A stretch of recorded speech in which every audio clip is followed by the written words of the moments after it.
मैं क्या बोल रहा हूँ, आईआईटी जेईई के लिए हमें स्मार्ट स्टडी करनी होगी। हाँ, अगर तुम्हें बिल्कुल टॉपर बनना है, नहीं मुझे अंडर 100 रैंक लाना है, तब तो तुम्हें पूरा सिलेबस समझना होगा 100%। या अगर तुम्हें देखना है कि बस मुझे एक एवरेज रैंक आ जाए, अंडर 1000 आ जाए, अंडर 5000 आ जाए, अंडर 10,000 भी आ जाए, तो तुम्हें एनआईटी मिल जाएगा, नेशनल इंस्टीट्यूट ऑफ टेक्नोलॉजी, बढ़िया कॉलेज मिल जाएगा। ट्रिपल आईटी हैदराबाद हो गया, अच्छे कॉलेज मिल जाएंगे अंडर 10,000 रैंक में भी।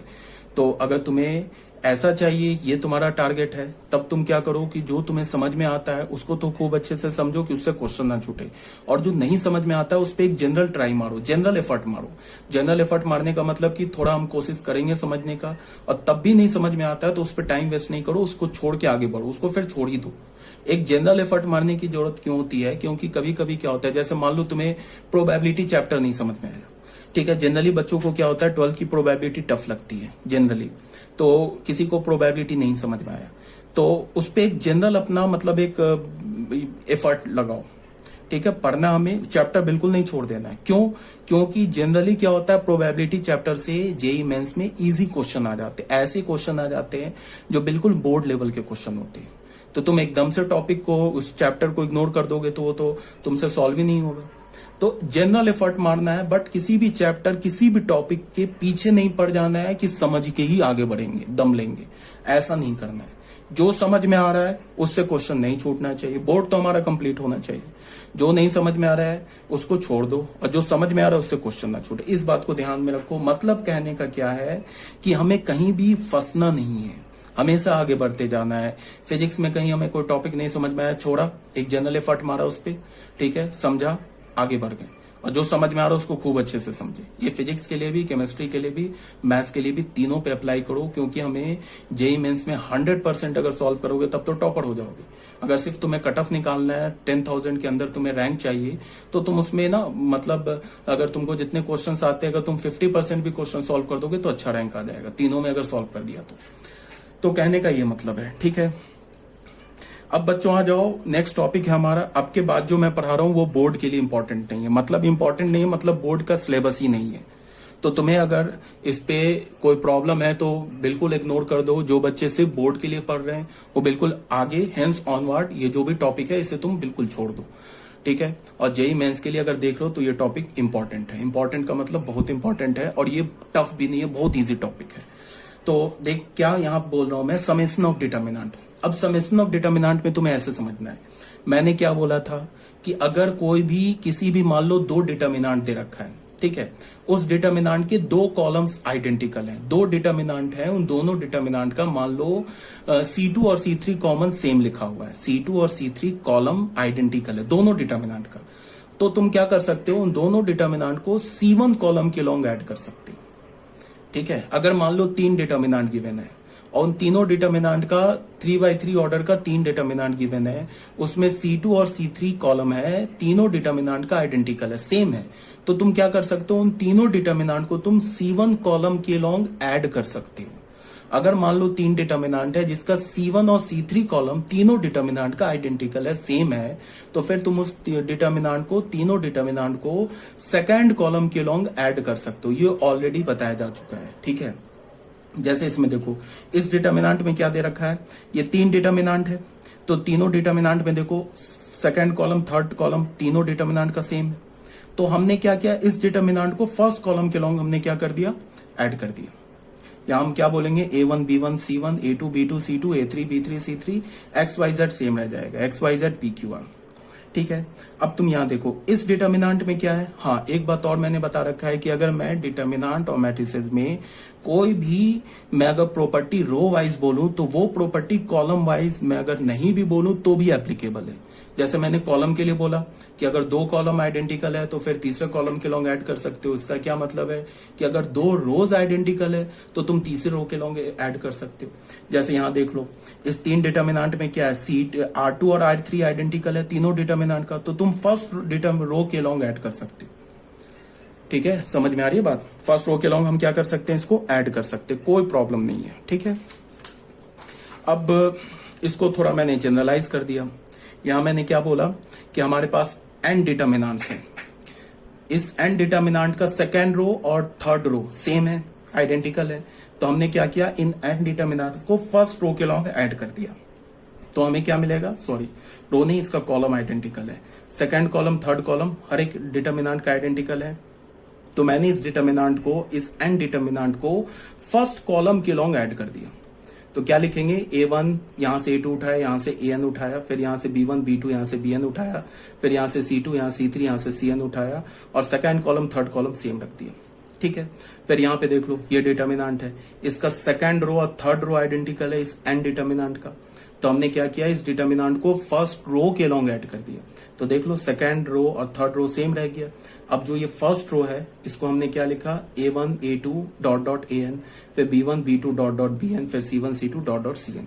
तो ये ऑलरेडी बताया जा चुका है, बट फिर भी अब इसमें क्या है, क्वेश्चन में देखो, क्वेश्चन में समझेंगे। क्वेश्चन में क्या बोल रहा है कि एक हमारे पास डिटर्मिनेंट दे रखा है डेल्टा आर। डेल्टा आर क्यों दे रखा है, क्योंकि एक फंक्शन लिखा हुआ आर में। डिटर्मिनेंट क्या हमारा एक एक्सप्रेशन है ना, तो ये डिटर्मिनेंट आर में फंक्शन है। ठीक है, ये जो एन लिखा हुआ है ये कांस्टेंट है, एन का कोई वैल्यू होगा 3 4 5, जस्ट अ कांस्टेंट है ये, और ये हमारा एक आर में फंक्शन दे रखा है, ये डेल्टा आर दे रखा है। अब क्या बोल रहा है कि show that sigma R is equal to 1 to n delta R is a constant. ये प्रूव करो कि अगर हमने आर का वैल्यू 1 से लेके n तक लिया तो डेल्टा आर क्या होगा, हमारा कांस्टेंट होगा। ठीक है, तो इसको तुम थोड़ा एक स्टेप मैंने छोड़ दिया है, इसको तुम ऐसे समझो। हम लोग ये क्या बोल रहा है, sigma R is equal to 1 to n delta R, ये बोल रहा है ना कांस्टेंट है। तो अगर आर का वैल्यू 1 हमने रखा तो क्या हो गया, डेल्टा 1। आर का वैल्यू 2 डाला तो क्या हो जाएगा, डेल्टा 2। फिर आर का वैल्यू 3 डाला तो हो जाएगा डेल्टा 3। कहां तक हमें करना है, डेल्टा n तक प्लस डेल्टा n, ऐसे लिख लिया। अब बच्चों यहां ध्यान दो, अगर तुमने आर का वैल्यू 1 डाला ना यहाँ पे, तो हमारा क्या होगा, फर्स्ट रो चेंज होगा। फर्स्ट रो में क्या हो जाएगा, कांस्टेंट आ जाएगा। सेकंड रो और थर्ड रो में कोई फर्क नहीं पड़ेगा, बिकॉज सेकंड रो और थर्ड रो में तो आर है नहीं। फिर आर का वैल्यू 2 डालोगे दूसरे डिटर्मिनेंट में, यहां डालोगे ना, ये क्या है, डेल्टा 2। डेल्टा 2 मतलब कि डिटर्मिनेंट में आर का वैल्यू 2 डालोगे, तो 2 डालोगे तो फिर हमारा फर्स्ट रो ही चेंज होगा, सेकंड रो और थर्ड रो चेंज नहीं होगा। फिर तुम आर का वैल्यू 3 डालोगे तो फिर हमारा फर्स्ट रो चेंज होगा। तो क्या हो रहा है, एक्चुअल में हमारे पास जब तुम आर का वैल्यू 1 से लेके n तक डालोगे तो यहाँ हमारे पास n डिटर्मिनेंट्स आ जाएंगे। उन n डिटर्मिनेंट्स का सेकंड रो और थर्ड रो आइडेंटिकल है, और फर्स्ट रो के अलोंग फिर हम उसे ऐड कर सकते हैं। तो क्या हो जाएगा, यहाँ पे डेल्टा 1 फाइनल जो हमारे पास डिटर्मिनेंट मिलेगा उसमें क्या होगा, डेल्टा 1 का पहला एलिमेंट, ठीक है, डेल्टा 1 के फर्स्ट रो फर्स्ट कॉलम का पहला एलिमेंट, प्लस डेल्टा 2 के फर्स्ट रो फर्स्ट कॉलम का पहला एलिमेंट, ऐसे करके डेल्टा n के फर्स्ट रो फर्स्ट कॉलम का पहला एलिमेंट यहाँ पे आ जाएगा। फिर यहाँ पे क्या होगा, डेल्टा 1 के फर्स्ट रो सेकंड कॉलम का पहला एलिमेंट, यहाँ पे क्या होगा, डेल्टा 2 के फर्स्ट रो सेकंड कॉलम का पहला एलिमेंट, ऐसे आ जाएगा। यहाँ पे क्या होगा, डेल्टा n के फर्स्ट रो सेकंड कॉलम का पहला एलिमेंट, इसी तरह से यहां भी एलिमेंट आ जाएगा, और ये रो और ये 3 एलिमेंट्स तो सेम ही होगा। तो कहने का क्या मतलब है कि ये क्या होगा, यहां पे हमारे पास एलिमेंट कैसा आएगा, ऐसा आएगा ना। यहाँ पे जो हमने डिटर्मिनेंट लिया, ये जो एलिमेंट आएगा ये r इज इक्वल टू 1 के क्रॉसपॉन्डिंग आएगा। ठीक है, समझ रहे हो बात को, नहीं समझ रहे हो? अगर नहीं समझ रहे हो तो एक काम करते हैं, मैं 2 वैल्यू डाल के दिखा देता हूँ, तुम लोग कंफ्यूज ना हो जाओ, तो मैं 2 डाल के दिखा देता हूँ, उसके बाद जनरल रूल बताता हूँ। मान लो हमने सिग्मा डाला, r is equal to 1 to n डाला, डेल्टा r डाला, तो ये क्या हो जाएगा, चलो मैं लिख के दिखाता हूँ। तो ये हो जाएगा 2 to the power 1, ठीक है, ये बच्चे r-1 है, आई थिंक ये है ना, r-1 है, सॉरी दिस इज r-1, यहाँ पे कुछ गड़बड़ लिख दिया मैंने, दिस इज r-1, ये r-1 है, ठीक है, एक बार चेक कर लेते हैं, हाँ r-1 है ये, ठीक है, कर लेना अपने पीडीएफ में करेक्ट। तो देखो हमने क्या किया, यहाँ देखो ध्यान से, हमने r का वैल्यू 1 डाला तो क्या हो जाएगा 2 - 1, ठीक है, फिर क्या होगा 2 into 3 1 - 1, फिर क्या होगा 4 into 5 1 - 1 x y z, और ये क्या होगा 2 to the power n - 1, 3 to the power n - 1 और 5 to the power n - 1, ऐसे लिख लिया हमने। ये डेल्टा 1 की वैल्यू मिली, फिर यहाँ पे डेल्टा 2 की वैल्यू डालेंगे, तो क्या होगा 2r2-1, फिर 2 इंटू 3 पे पावर 2-1, फिर क्या होगा 4 इंटू 5 पे पावर 3-1, फिर यहाँ क्या होगा xyz 2 to the power n-1, 3 to the power this is -1, 3 to the power n-1, 5 to the power n-1, ऐसे मिला। इसको हम लेके आगे चलेंगे, डेल्टा n निकालेंगे तो क्या मिलेगा हमें 2 to the power n-1, 2 into 3 पे पावर n-1, 4 इंटू 5 पे पावर n-1, फिर यहाँ हो गया xyz, फिर क्या हो गया 2 to the power n-1। बच्चों यहाँ कुछ गड़बड़ लग रहा है मुझे, 1 मिनट। यहाँ पे कुछ गड़बड़ आ रहा है यार। 2 to the power n-1, ठीक है 2 to the power n-1 ये हो गया। यहाँ पे हो गया 3 to the power n-1, ये क्या हो गया 5 to the power n-1, ऐसे हो जाएगा ना। ठीक है, अब जब तुम इस डिटर्मिनेंट को, इस सारे ये तो n डिटर्मिनेंट्स लिखे हुए हैं, इन n डिटर्मिनेंट्स में r1 और r3 तो सेम लिखा हुआ है, तो इसको जब तुम ऐड करोगे फर्स्ट रो के लॉन्ग तो ऐसे हो जाएगा ना 2 पे पावर 1-1 प्लस 2 पे पावर 2-1 एंड सो ऑन। यहाँ क्या होगा 2 पे पावर n-1, यहाँ क्या होगा 2 इंटू 3 पे पावर 1-1 प्लस क्या होगा 2 इंटू 3 पे पावर 2-1 और फिर क्या होगा प्लस 2 इंटू 3 पे पावर n-1। ये यहाँ पे मैं तीसरा एलिमेंट लिख रहा हूँ, क्या होगा यहाँ पे 4 इंटू 5 पे पावर 1-1 प्लस ये जो है ना यहाँ पे लिख रहा हूँ, इसकी जगह यहाँ लिख रहा हूँ, ये क्या होगा प्लस 4 पे पावर 4 इंटू 5 पे पावर 2 हो गया ना 3-1। यहाँ पे मैंने कुछ गड़बड़ किया क्या, ये 2-1 है, this is 2-1 into plus and so on plus 4 into 5 पे पावर n-1। ठीक है, ये जो है यहाँ पे थर्ड एलिमेंट लिखा है। फिर क्या हो जाएगा xyz क्या होगा 2 पे पावर n-1, 3 पे पावर n-1, 5 पे पावर n, ऐसे आ जाएगा, ये डिटर्मिनेंट आ जाएगा। ठीक है बच्चों, अब तुम देखो थोड़ा ध्यान से, यहाँ पे क्या है, ये वैल्यू क्या लिखा हुआ है, ये क्या लिखा है, इसकी बात कर रहा हूं। ये जो है हमारा है ना फर्स्ट टर्म जो है ना हमारे पास, ये लिखा है 2 to the power r-1, इस पर डायरेक्ट अगर तुम सिग्मा लगा दो ना, ये सिग्मा लगा दो तो ये वैल्यू आ जाएगा। अगर तुम सिग्मा लगा दो r is equal to 1 to n लगा दो, किस पर लगा दो, ये जो हमारा फर्स्ट रो फर्स्ट कॉलम का एलिमेंट है 2 to the power r-1, 2 to the power r-1 पर तुम सिग्मा लगा दो तो ये क्या हो जाएगा 2 पे पावर 1-1 प्लस क्या हो जाएगा 2 पे पावर 2-1 प्लस 2 पे पावर n-1, ये एलिमेंट आ जाएगा। देख लो इसका क्या मतलब है, इसका ये मतलब है, फिर तुम देख लो ये एलिमेंट कैसे लिखा हुआ है।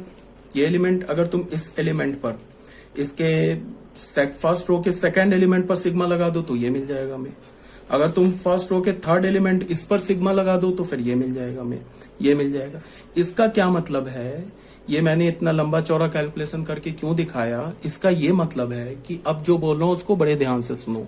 अगर हमारे पास कोई डिटर्मिनेंट r में, x में, y में, z में फंक्शन है और उस डिटर्मिनेंट पे हमें सिग्मा चाहिए, तो तुम सिग्मा को अगर r में या x, y, z में फंक्शन है और वो फंक्शन, वो वेरिएबल सिर्फ एक रो में है या सिर्फ एक कॉलम में, बात को सुनो ध्यान से, मैं बार बार बोल रहा हूं, सिर्फ एक रो में या सिर्फ एक कॉलम में है, तब तुम सिग्मा को उस रो या कॉलम में ले जा सकते हो। कंडीशन क्या होना चाहिए, अगर एक से ज्यादा रो कॉलम में, अगर तब तुम सिग्मा को अंदर ले गए डिटर्मिनेंट के, फिर गड़बड़ हो जाएगा, तो फिर वहां से गलत रिजल्ट आएगा। मैं बोल रहा हूं सिर्फ एक रो में हो या सिर्फ एक कॉलम में हो, कौन वेरिएबल, जो फंक्शन का वेरिएबल है ना, वो वेरिएबल सिर्फ एक रो में हो या एक कॉलम में हो, तो तुम डिटर्मिनेंट को बड़े आराम से क्या कर सकते हो, सिग्मा को बड़े आराम से डिटर्मिनेंट के अंदर ले जा सकते हो, यही बताना चाह रहा हूं। तो यहां पे हमें क्या करना है, इसका डेल्टा चाहिए, तो हमने क्या किया, सिग्मा देखा हमने, पहले वेरिएबल को देखा, वेरिएबल इसका क्या है, फंक्शन का r है, r क्या है, सिर्फ फर्स्ट रो में, और बाकी कहीं सेकंड रो और थर्ड रो में देख लो r नहीं है। तो हमने क्या किया, सिग्मा को डायरेक्ट फर्स्ट रो के हर एक एलिमेंट पे अप्लाई कर दिया, इस पे भी सिग्मा अप्लाई कर दिया, इस पे भी सिग्मा अप्लाई कर दिया, इस पे भी सिग्मा अप्लाई कर दिया, तो हमें वैल्यू क्या मिल जाएगा, sigma r is equal to 1 to n delta r, इसका वैल्यू मिल जाएगा। बार बार बोल रहा हूं, सिर्फ एक रो, सिर्फ एक कॉलम में जो फंक्शन का वेरिएबल है वो प्रेजेंट होना चाहिए, सिर्फ एक रो या सिर्फ एक कॉलम में। एक से ज्यादा रो कॉलम में प्रेजेंट है और सिग्मा को तुम अंदर ले जाओगे, गलत रिजल्ट आ जाएगा। तो हमने क्या किया, सबसे पहले इसको देखो, हमने क्या किया, पहले इसका वैल्यू कैलकुलेट किया। देख लो यहां पे कैलकुलेट कर लिया, इसका वैल्यू कैलकुलेट किया। तो यहाँ पे तो सिंपल जीपी लग गया, जीपी का सम ऑफ एन टर्म्स लग गया। तो उस पर वैल्यू हमें क्या मिल गया, 2 to the power n-1। यहाँ मैं काफी मिस्टेक कर रहा हूँ, sorry, this is 2 to the power n-1। यहाँ पे मिस्टेक हो रहा है मुझसे, 2 to the power n-1, ठीक है। फिर मैंने क्या किया कि इस पर सिग्मा लिया, इसका सिग्मा लिया, इसका सिग्मा को कैलकुलेट किया। अगेन ये जीपी का लग जाएगा एन टर्म्स, हमें क्या मिल गया, 3 to the power n-1। फिर इस पर सिग्मा लिया, देखो फर्स्ट और थर्ड कॉलम के एलिमेंट, इस पर सिग्मा लिया, तो फिर यहाँ पे जीपी के n-1 एन टर्म्स का सम मिल जाएगा। तो हमें क्या मिल गया, 5 to the power n-1। तो इससे इसको किससे रिप्लेस कर दिया, 2 to the power n-1, 3 to the power n-1, 5 to the power n-1। Second row third row तो सेम रह गया। अब तुम देखो इसमें first row third row identical हो गया, तो इस डिटर्मिनेंट का वैल्यू क्या हो गया, 0। 0 क्या कांस्टेंट होता है। तो क्वेश्चन में क्या बोल रहा है, प्रूफ करने के लिए बोल रहा है ना कि proof that this is constant, तो हो गया प्रूफ। 0 इज अ कांस्टेंट, 0 भी हमारा कांस्टेंट होता है ना, तो प्रूफ हो गया। अब बच्चों देखो क्वेश्चन नंबर 2 में आ जाओ।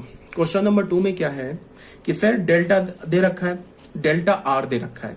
मतलब ये जो हमारा एक फंक्शन लिखा हुआ है, डिटर्मिनेंट को तुम एक्सपेंड करोगे ना तो ये एक फंक्शन आ जाएगा आर में। और यहाँ पे क्या बोल रहा है, then find sigma R is equal to 1 to n delta R. तो सबसे पहले हमने क्या देखा कि इसमें जो फंक्शन का वेरिएबल है वो फर्स्ट रो में है और सेकंड रो थर्ड रो में कहीं प्रेजेंट नहीं है। इसका मतलब क्या है कि तुम फर्स्ट रो के हर एक एलिमेंट पर तुम सिग्मा अप्लाई कर सकते हो। अगर मान लो R second row third row में किसी भी एक एलिमेंट में हो जाता, तब फिर हम सिग्मा नहीं ले जा सकते अंदर। तो हमने क्या किया, sigma R is equal to 1 to n किया डेल्टा आर, तो ये इसका वैल्यू आ गया, ठीक है। उसके बाद फर्स्ट रो में आर है, तो हमने क्या किया, वही मैंने दिखाया थोड़ा एक्सपेंड करके। आर का वैल्यू 1 डालोगे ये मिलेगा। फिर इसका मतलब क्या है, अब तुम इसमें देख लो second row third row identical है, तो हमने फर्स्ट रो के लॉन्ग एक्सपेंड ये इसको ऐड कर दिया। तो फर्स्ट रो का पहला एलिमेंट ये मिल गया, फर्स्ट रो का दूसरा एलिमेंट ये मिल गया, फर्स्ट रो का तीसरा एलिमेंट ये मिल गया। ये किसके वैल्यू है, sigma R is equal to 1 to r के इक्वल है। ये किसके इक्वल है, sigma R is equal to 1 r square के इक्वल है। ये किसके इक्वल है, sigma R is equal to 1 7 के इक्वल है। तो इतना करने से अच्छा था, ये स्टेप और ये स्टेप्स करने से अच्छा था कि हम सिग्मा को क्या करते कि डायरेक्ट ही फर्स्ट रो में ले जाते, फर्स्ट रो के हर एक एलिमेंट पे सिग्मा अप्लाई कर देते, तो हमें डायरेक्ट यहां से ये रिजल्ट मिल जाता। ये करने की जरूरत ही नहीं था। तो हमने क्या किया, फर्स्ट रो के हर एक एलिमेंट पर सिग्मा अप्लाई कर दिया। अब ये तो सिंपल है, एपी का sum of first n natural number, वो याद करने के लिए तुम्हें याद होगा n+1/2। ये क्या है, sum of square of first n natural number क्या होता है, n+1 2n+1/6, वो लिख दिया। ये 7 को बाहर किया तो n आ जाएगा, 7 को बाहर किया तो r इज इक्वल टू 1 से n तक क्या इसका वैल्यू क्या होगा, n, तो ये 7n हो गया। तो ये वैल्यू वैल्यूएट हो गया, यही इसका वैल्यू है। किसका वैल्यू है ये, sigma R is equal to 1 to n delta R का वैल्यू है, ठीक है। अब बच्चों आ जाओ क्वेश्चन नंबर 3 पर। क्वेश्चन नंबर 3 में भी यही बोल रहा है, डेल्टा आर दे रखा है, ठीक है। और क्या बोल रहा है, show that R is equal to 1 to delta R is equal to 0। फिर हमने क्या देखा कि इसका जो फंक्शन का वेरिएबल है, ये फंक्शन लिखा हुआ है, इसको इवेल्युएट करोगे ना n, और ये तो कांस्टेंट है, एक्स वाई जेड को भी तुम कांस्टेंट मानो, ये बिकॉज ये फंक्शन का वेरिएबल नहीं है। तो यहाँ पे क्या है, ये आर में आर वेरिएबल में फंक्शन लिखा हुआ है। आर जो है हमारा वो क्या है, आर एक ही फर्स्ट ही कॉलम में, सेकंड और थर्ड कॉलम में तो कहीं आर दिख नहीं रहा है। इसका क्या मतलब है कि सिग्मा को हम फर्स्ट कॉलम के हर एक एलिमेंट पे अप्लाई कर सकते हैं। तो हमने क्या किया, फर्स्ट कॉलम में ले गए, तो डेल्टा आर दे रखा है, sigma R is equal to 1 to delta R क्या होगा, फर्स्ट कॉलम के पहले एलिमेंट पे सिग्मा अप्लाई कर दिया, दूसरे तीसरे पे अप्लाई कर दिया। अब इसको अलग अलग हमने कैलकुलेट कर लिया है। इसका वैल्यू क्या होगा, sum of first n natural number n+1/2। यहां से आर का वैल्यू 1 से लेकर n तक डालोगे तो हमें क्या मिलेगा, 1 3 5 2n-1। ये क्या लिखा हुआ है, sum of first sum of first n odd natural number. तो ये भी मैंने याद करने के लिए बोला था कि sum of first n odd natural number क्या होता है, n स्क्वायर होता है, ठीक है। तो यहां से हमें क्या मिल गया, n स्क्वायर। फिर यहाँ पे क्या है 3r-2, यहाँ पे तुम डालोगे 1 4 7। तो ये क्या हमारा, ये तो एपी में, इसका कॉमन डिफरेंस क्या होता है 3, कॉमन डिफरेंस क्या है 3, और कितने टर्म्स है n टर्म्स है, तो यहाँ पे हमने सम अप्लाई कर दिया। n/2 first term plus last term कर दिया, तो ये हमें मिल गया। तो ये तीनों सिग्मा का वैल्यू निकाल लिया हमने। अब ये तीनों वैल्यू को डाल दिया यहाँ पे, इसकी जगह एन एस को ये nn प्लस 1/2 डाल दिया, यहाँ n स्क्वायर डाल दिया, यहाँ क्या डाल दिया n 3n माइनस 1/2 डाल दिया। ऐसा करने पे हमारा फर्स्ट कॉलम और थर्ड कॉलम आइडेंटिकल हो गया, तो डिटर्मिनेंट का वैल्यू 0 हो गया। और यही 0 तो हमें प्रूफ करने के लिए बोला है, तो फिर क्या हो गया, हेंस प्रूफ हो गया। अब आ जाओ बच्चों क्वेश्चन नंबर 4 पे। क्वेश्चन नंबर 4 में क्या बोल रहा है कि find sigma r is equal to 1 to 20 delta r, ये हमें निकालना है, डेल्टा r गिवन है। अब देखो क्या है कि यहां पे क्या है कि हमारे पास जो वेरिएबल है ना r, वो एक से ज्यादा रो कॉलम में है। देखो यहां भी r है, फर्स्ट कॉलम में भी है, थर्ड कॉलम में भी है। तो हम अब डायरेक्ट सिग्मा को इस दोनों कॉलम के अंदर नहीं ले जा सकते। अगर दोनों कॉलम के अंदर अप्लाई कर दिया गलत रिजल्ट आ जाएगा, वो फॉल्स हो जाएगा। तो अब मैंने क्या सोचा, मैंने सोचा क्या कि इस डिटर्मिनेंट पे कोई प्रॉपर्टी लगा के ऐसा क्या हम कर सकते हैं कि जो हमारा वेरिएबल है वो एक रो या एक कॉलम में आ जाए। अगर हम डिटर्मिनेंट की प्रॉपर्टी लगाएं और जिससे हमारा वेरिएबल एक रो या एक कॉलम में आ जाए तो वेल एंड गुड हो गया, फिर तो कोई प्रॉब्लम ही नहीं है। प्रॉपर्टी लगा के एक रो या एक कॉलम में वेरिएबल को कर दिया, उसके बाद फिर समेशन को उस रो या कॉलम के हर एक एलिमेंट पे अप्लाई कर दिया। तो यहां पे देखा हमने क्या कि अगर मैं C1 माइनस C3 करूं तो इस कॉलम से फर्स्ट कॉलम से r हट जाएगा। क्यों? बिकॉज r माइनस r होगा तो यहां 1 बचेगा। 2r स्क्वायर प्लस 3 में माइनस 2r करोगे तो फिर यहाँ 3 बचेगा। 7r माइनस 7r प्लस 3 करोगे तो यहाँ माइनस 3 बचेगा। तो फिर क्या होगा कि हमारा क्या होगा कि फर्स्ट कॉलम से r हट जाएगा, तो फिर हमारे पास सिर्फ थर्ड कॉलम में r बचेगा। तो फिर अब क्या करेंगे, सिग्मा को फिर हम थर्ड कॉलम में ले जा सकते, कोई प्रॉब्लम नहीं है।